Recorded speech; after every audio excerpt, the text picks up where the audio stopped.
रविवार की अगर प्रदोष पड़ जाए, कौन से दिन? रविवार की प्रदोष के दिन ये प्रयोग अवश्य कर कर देखिएगा। ज्यादा बार नहीं करना है, केवल एक ही बार करना, बाबा स्वयं कृपा करेगा। अगर आपको लगे कि मैंने व्यापार बदल लिया, एक बार बदला, कई लोग ऐसे भी होते हैं जो पैसा इकट्ठा करते हैं, धन एकत्रित करते हैं, और कोई व्यापार ऐसा कर लेते हैं जिस व्यापार में धन चले जाता है तो वो धन वापिस नहीं आता महाराज, वो व्यापार का धन वापिस नहीं आ पाता। तो बड़े दुखी होता है कि भाई मेरा गया हुआ पैसा नहीं आ रहा, मैं बड़ा कष्ट में हूं, मेरा खुद का ही आ जाए ना तो मैं निहाल हो जाऊं, मेरा अपना ही नहीं आ रहा जो गया हुआ है, तो मैं क्या वर्णन करूं, उसको क्या कहूं। उस व्यापार को बदलने से पहले एक काम जरूर कर कर देखो। 3 स्थान पर बेलपत्र को चढ़ा कर देखिएगा।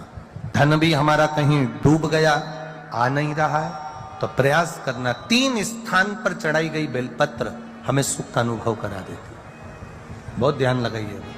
पहला, अशोक सुंदरी की जगह।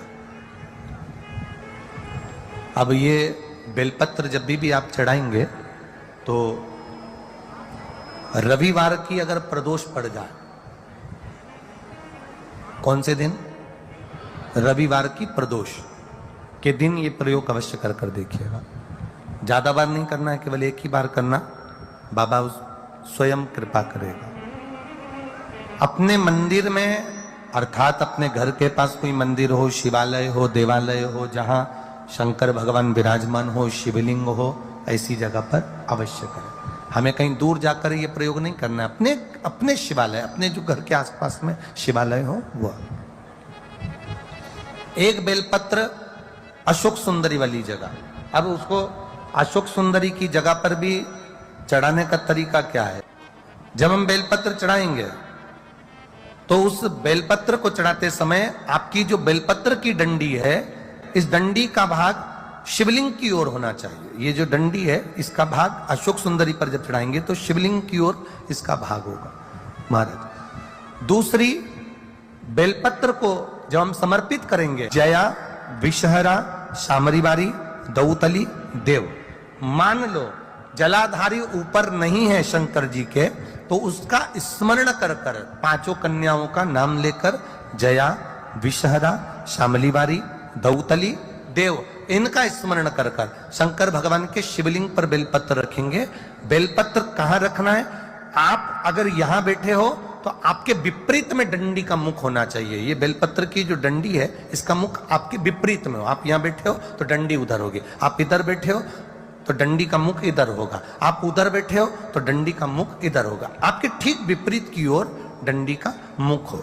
ये 2 जगह बेलपत्र समर्पित करने के बाद तृतीय बेलपत्र शिवलिंग की जो जलाधारी है, जहां पर भगवान शंकर का शिवलिंग रखा है, वहां स्पर्श कराकर, केवल छुआना है, स्पर्श कराकर बेलपत्री के पेड़ के नीचे ही कोई कंकर हो, कोई शंकर हो, या कोई मिट्टी का ढेला हो, नी हो, तो वहीं मिट्टी को थोड़ी सी ऊंची कर कर एक बेलपत्र बैठकर इस बेलपत्री की डंडी जड़ की ओर, मतलब जो वृक्ष होता है उस ओर इस डंडी का मुख होना चाहिए। ये 3 रविवार के प्रदोष के दिन शंकर भगवान पर चढ़ाई गई बेलपत्र से हमारा गया हुआ धन भी पुनः आने का रहता है, और हमारा जो व्यापार बार बार बंद हो रहा है, शिव की कृपा से एक बार चालू तो चालू हो ही जाता है। एक नियम बना लो, 12 महीने शिवरात्रि आती है, हर महीने शिवरात्रि पड़ती है, महीने में 2 बार प्रदोष पड़ती है। या तो प्रदोष का नियम बनाओ या शिवरात्रि का नियम बनाओ। एक होता है शमी का पौधा, एक होता है मंदार का पौधा। मंदार जानते हो सब लोग? बोलो तो जम के। सफेद आंकड़ा भी उसको बोलते हैं, मंदार भी उसको बोलते हैं। मंदार का पौधा, और एक होता है शमी का पौधा। कहते हैं जिस व्यक्ति की जिंदगी में केवल घाटा ही घाटा लिखा हो, दुख ही दुख लिखा हो, और कई साल हो गए हों किराए के मकान में रहते हुए या तकलीफ को भोगते भोगते, परिवार में कहीं सुख है ही नहीं, दो पौधे को याद रखना, और दोनों पौधे की कथा हमने पूर्व में सुना चुके, मंदार और शमी।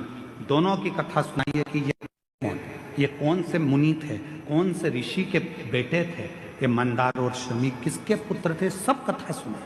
आप YouTube पर सर्च करिएगा तो आपको कथा पूरी मिल जाएगी, आप उसको सुनिए। जिसकी जिंदगी में दुख ही दुख लिखा, कष्ट ही कष्ट लिखा, परेशानी परेशानी लिखी, तो मंदार और शमी ये दो पौधे ऐसे हैं जो जीवन में सुख प्रदान करते हैं। एक काम करना चालू करो, थोड़ी सी मिट्टी शमी के पेड़ के नीचे की और थोड़ी सी मिट्टी मंदार के पौधे के नीचे की, दोनों को लाओ, अच्छा मिलाकर उसका एक शिवलिंग का निर्माण करो और उस शिवलिंग का पूजन प्रदोष काल में शाम के समय शिवलिंग के सामने 2 घी के दिए जलाकर, जैसी घर में पूजन करते हो वैसी की वैसी पूजन करो, आरती करो, थोड़ा सा भोग लगाकर निवेदन कर उस शिवलिंग का बाद में विसर्जन करो। 5 या 7 प्रदोष कर लो या 5 या 7 शिवरात्रि कर लो, आपको किसी के आगे हाथ नहीं फैलाना पड़ेगा। मेरा देव अधिदेव महादेव स्वयं भंडार भरना प्रारंभ कर देगा, स्वयं शिव भंडार भरेगा। मंदार और शमी के वृक्ष के नीचे का वो फल होता है जो सुख देगा, जो सुख देगा।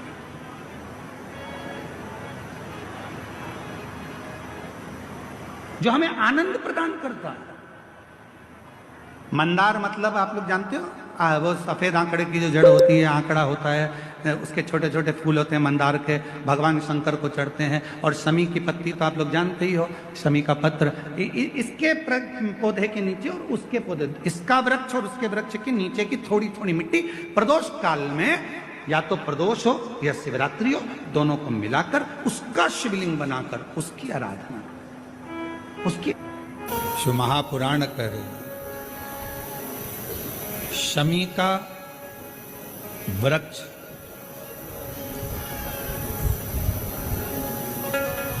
हमारे शरीर में जो रोग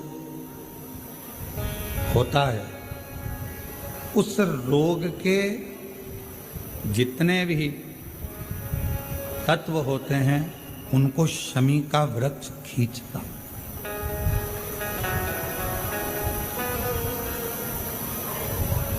कल एक बहन ने प्रश्न किया कि गुरुजी, आपने कहा कि शमी का जो वृक्ष होता है वो बड़ा हो जाता है, बड़ा होने के बाद उसको घर में नहीं रखते, छोटा पौधा, छोटा सा पौधा घर में रख सकते, और वो छोटा सा जो पौधा है उसको तो हम घर में रख सकते हैं, पर वृक्ष, शमी का वृक्ष जितना बड़ा होता चले जाता है तो उसको घर से अपन रखते नहीं, उसको फिर कहीं बगीचे में या कहीं एकांत में या जहाँ उसकी जरूरत है वहाँ उसको लगा दिया जाए। गणेश पुराण में एक बात आती है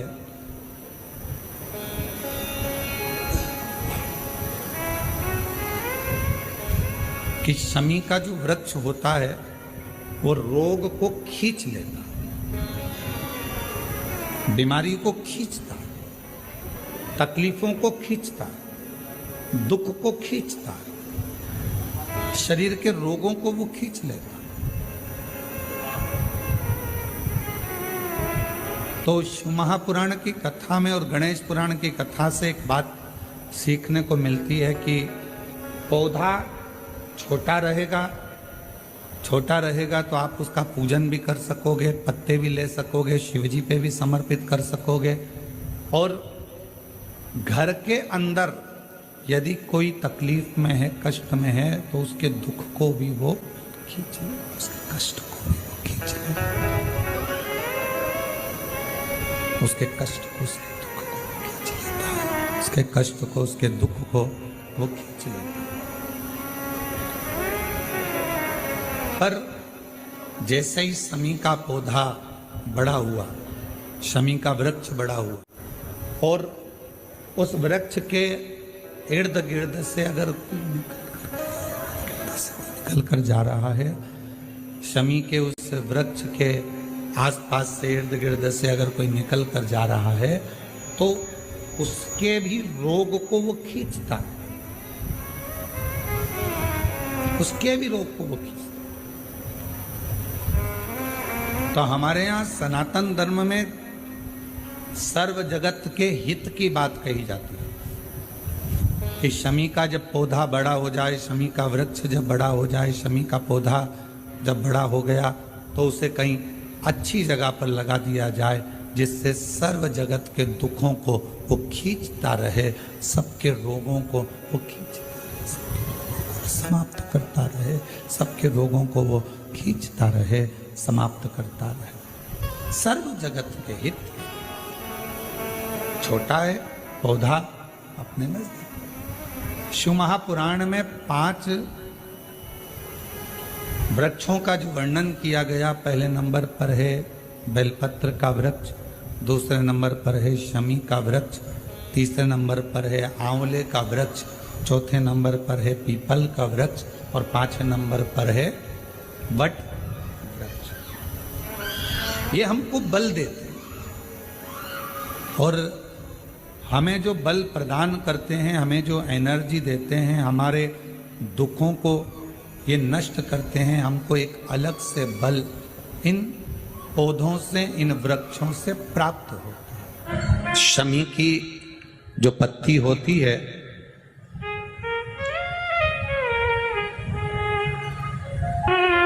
शमी की जो पत्ती होती है, एक पत्ती में जितनी पत्तियां लगी होती हैं, और एक पत्ती के अंदर, जरा ध्यान देंगे, जैसे इस पत्ती में ढेर सारी पत्तियां लगी हुई है, पत्ती में से भी एक पत्ती तोड़ोगे, और एक पत्ती तोड़ने पर उस पत्ती को भी अगर गिनोगे तो उसमें बहुत सारी पत्तियां होती हैं।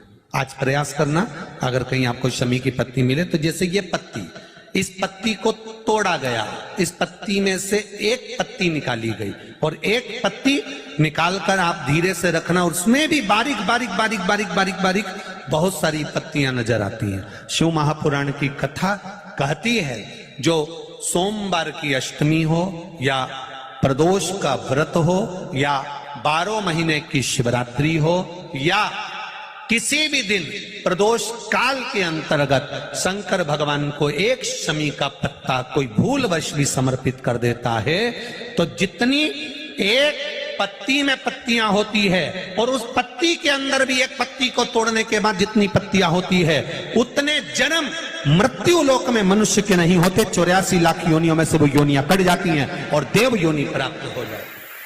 एक शमी पत्र की इतनी महत्वता है। शमी का जो पत्ता होता है, ध्यान से सुनिए, रोज आप अगर शमी के पत्ते को नहीं चढ़ा सकते, महीने में 1 बार या 2 बार शमी का पत्ता शंकर के ऊपर अवश्य समर्पित करना चाहिए। क्यों? शरीर में अगर कोई बड़ी बीमारी आने वाली होती है, तो बाबा उस विष को समाप्त कर देते हैं, मात्र शमी का पत्ता समर्पित कर देते हैं।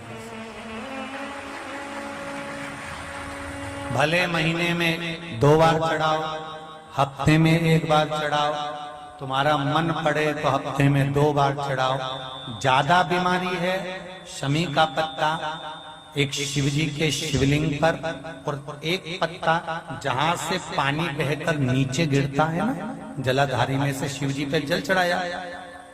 जैसे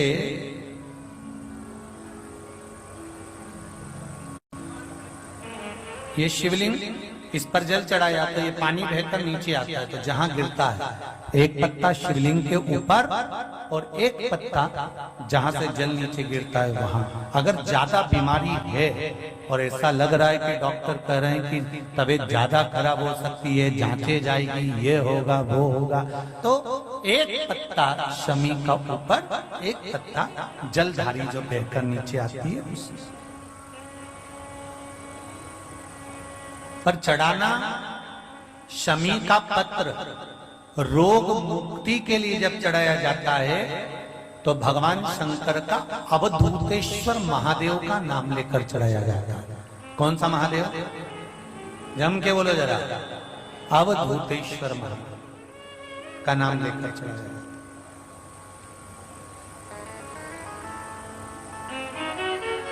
एक बात आपको कही थी अभी पिछले कथाओं में, गाय के दूध का घी बनाकर उसकी एक उंगली घी की अशोक सुंदरी वाली जगह पर लगाकर, जो व्यापार नहीं चलता हो, दुकान नहीं चलती हो, अशोक सुंदरी वाली जगह पर घृत लगाकर घर के दरवाजे पर या व्यापार के द्वार पर उस उंगली को लगा देना चाहिए। घृत पर होना गाय के घी का। गौमाता कल कथा में कहा था, एक दिया बेलपत्र के नीचे और एक दिया, बोलो बोलो जम के, अपने दरवाजे के राइट भाग में प्रदोष के दिन, प्रदोष काल में लगाना चाहिए, जिससे शंकर भगवान नंदी के साथ जाएं, तुम्हारे दरवाजे पर दिया लगा हुआ देखें तो शंकर भगवान नंदी शिव जी से कह दे, ये रोज मेरे मंदिर में आती है, ये रोज आपके मंदिर में आके एक लोटा जल चढ़ाती है, आज दिया लगाकर बैठी है, आपका इंतजार कर रही है, इस पर दृष्टि फेर दो, कल्याण कर दो। दृष्टि फेरो, कल्याण।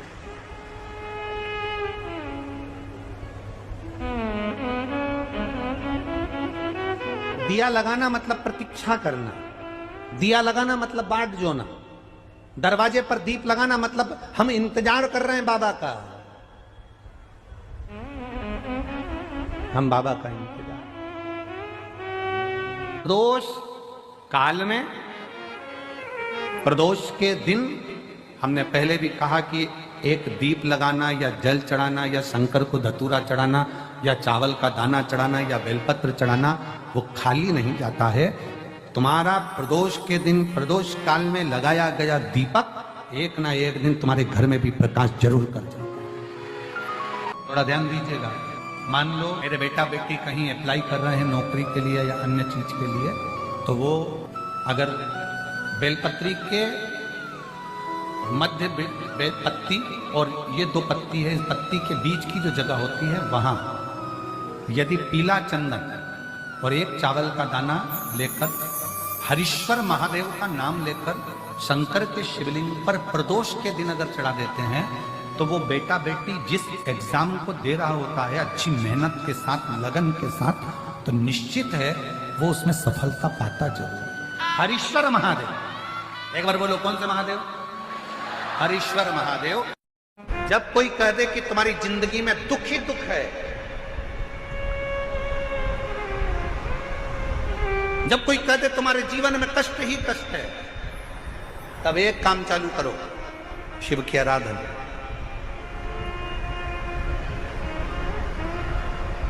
तब एक काम चालू करो, भगवान शंकर की आराधना। 3 चीजें अपना लो।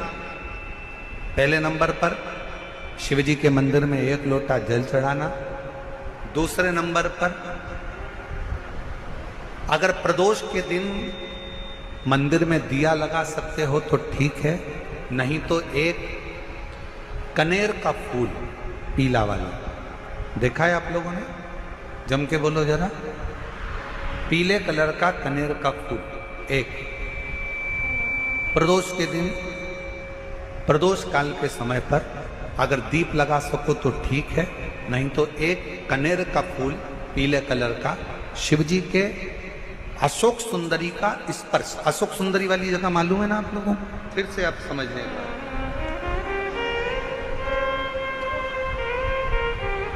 ये शिवलिंग, जलाधारी, ये चरण, राइट में गणेश जी, लेफ्ट में कार्तिकेय जी, मध्य भाग में जो एक मोटी सी लाइन होती है वो अशोक सुंदरी का स्थान होता है। जहां पर शिवलिंग रखा हुआ है ये पार्वती जी का हस्त कमल।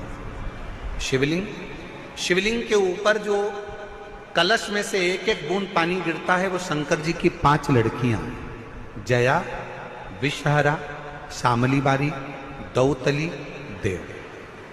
शिव जी के 6 नंबर की लड़की अशोक सुंदरी मध्य भाग में। जब एक कनेर का फूल प्रदोष के दिन, प्रदोष काल में अशोक सुंदरी वाली जगह पर स्पर्श कराकर शिव जी को समर्पित करना। 3 क्रम है, अगर बन सके तो करो। पहला 1 लोटा जल चढ़ाना। दूसरे नंबर पर अगर बहुत ज्यादा तकलीफ की जिंदगी चल रही हो, बहुत कष्टमय जीवन चल रहा हो और सब ने कह दिया कि तुम्हारी किस्मत में तो धक्के ही लिखे हैं, केवल आप धक्के ही खाओगे, तो 1 कनेर का पुष्प प्रदोष के दिन, प्रदोष काल में अशोक सुंदरी का स्पर्श कराकर शिवलिंग पर चढ़ाओ। और बन सके प्रत्येक महीने शिवरात्रि आती है, जैसे कल शिवरात्रि है ऐसे हर महीने शिवरात्रि आती है। शिवरात्रि के दिन 1 अक्षत, मात्र 1 अक्षत, केवल 1 चावल का दाना, 1 दुर्वा के साथ शिव जी को समर्पित करना प्रारंभ करो। जिंदगी की कैसी भी तकलीफ होगी, मेरा शंकर भगवान उस तकलीफ को मिटाएगा। काटो।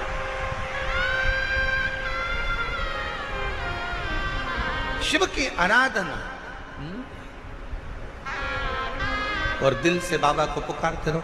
श्री शिवाय नमस्तुभ्यं, श्री शिवाय नमस्तुभ्यं, श्री शिवाय नमस्तुभ्यं, श्री शिवाय नमस्तुभ्यं। उसको पुकारते रहो, दिल से उसको विश्वास के साथ पुकारो। पार्वती जी के भाग्य में लिखा था कि इनको जो पति मिलेगा वो नग्न वेशधारी मिलेगा, जटाजूट वाला मिलेगा, भस्म रमाने वाला मिलेगा। पर उन्होंने, पार्वती जी ने शिव जी की आराधना करना प्रारंभ करी और जब भगवान शंकर की आराधना करना प्रारंभ करी तो भगवान शंकर ही उनको पति के रूप में मिल गए। और जब स्वयं देव अधिदेव महादेव हमारे भाग्य में अगर आ जाते हैं तो बाकी के भाग्य की सारी रेखाएं अपने आप सीधी हो जाती हैं। सब रेखा शिव को पुकारो।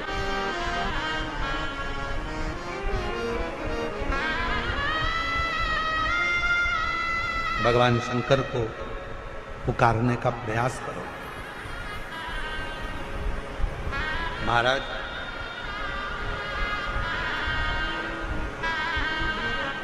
शिव महापुराण की कथा एक बड़ी सुंदर बात कहती है, बहुत सुंदर।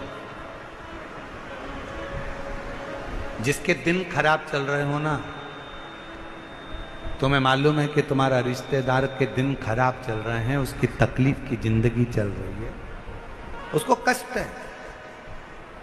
हम जानते हैं कि दिल्ली वालों को इतना समय नहीं है, मुंबई वालों को इतना समय नहीं है, बड़े बड़े शहर वासियों को इतना समय नहीं है। पर शिव महापुराण की आज की बात को लेकर जाना, जिसके दिन खराब चल रहे हो, तुम्हारे रिश्तेदार, तुम्हारा कुटुंबी, मोहल्ले में किसी के दिन अगर बेकार चल रहे हो, बहुत कष्ट के दिन चल रहे हो, तो उससे कम से कम 1 दिन में 2 बार जरूर मिला करो। क्यों? उसके दिन भले खराब चल रहे हैं पर एक ना एक दिन मेरा बाबा उसका हाथ पकड़कर उसको उन्नति की सीढ़ी पर जरूर चढ़ा। अगर किसी के दिन खराब चल रहे हैं तो उससे 2 बार मिलो। अगर किसी का स्वास्थ्य खराब चल रहा है तो उससे 3 बार मिलो। चिंता मत करना, छोटी सी बीमारी है, ठीक हो जाओगे। चिंता मत करना, ऐसी बीमारियां तो आती रहती है, टेंशन मत लो। किडनी खराब हुई है, लीवर बेकार हुआ है, शुगर हो गई है, थायराइड हो गया, कैंसर हो गया, क्यों चिंता करते हो? 3 बार मिलो। किसी के दिन खराब चल रहे हैं तो 2 बार मिलो, किसी का स्वास्थ्य खराब है तो 3 बार मिलो। और घर में अगर बुजुर्ग माँ बाप हैं और उनके प्राण छूटने का समय है तो शिव पुराण की कथा कहती है उनकी सेवा में 24 घंटे लग जाओ। 24 अपने बुजुर्ग माँ बाप की सेवा में, अपने बुजुर्ग माता पिता की सेवा में हर घड़ी लगे, हर पल लगे। प्रदोष का दिन हो और प्रदोष काल में आप अपने घर से जल और एक हाथ में घी का भरा हुआ दीप लेकर जिस दिन शंकर के मंदिर में जाते हो, शंकर को जल चढ़ाकर हाथ का स्पर्श जलाधारी पर कर कर शिव मंदिर में दीप प्रज्वलित कर देते हो, 26 प्रदोष का पुण्य फल उसी क्षण प्राप्त होगा। 26 प्रदोष का फल एक ही दिन में, एक ही क्षण में प्राप्त हो जाता है। 26 प्रदोष। निवेदन सभी श्रोता बहन भाइयों से, कथा आस्था चैनल पर जो सुन रहे हैं, फेसबुक यूट्यूब पर जो सुन रहे हैं और पंडाल में बैठकर जो सुन रहे हैं, जिस दिन दिल से हारो ना,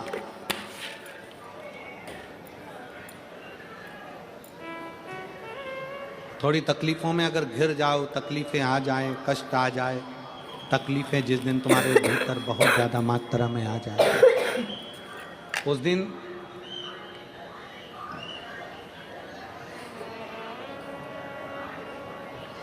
तीन बेलपत्र, एक बेलपत्र में पीला चंदन, बीच वाली पत्ती। जिस दिन तुम्हें लगे कि मैं बहुत दुखी चल रही हूं और मेरा काम हो ही नहीं रहा, बहुत तकलीफ की जिंदगी चल रही है, कोई हाथ पकड़ने वाला नहीं है, कोई संभालने वाला नहीं है और बहुत तकलीफ हो, बहुत तकलीफ।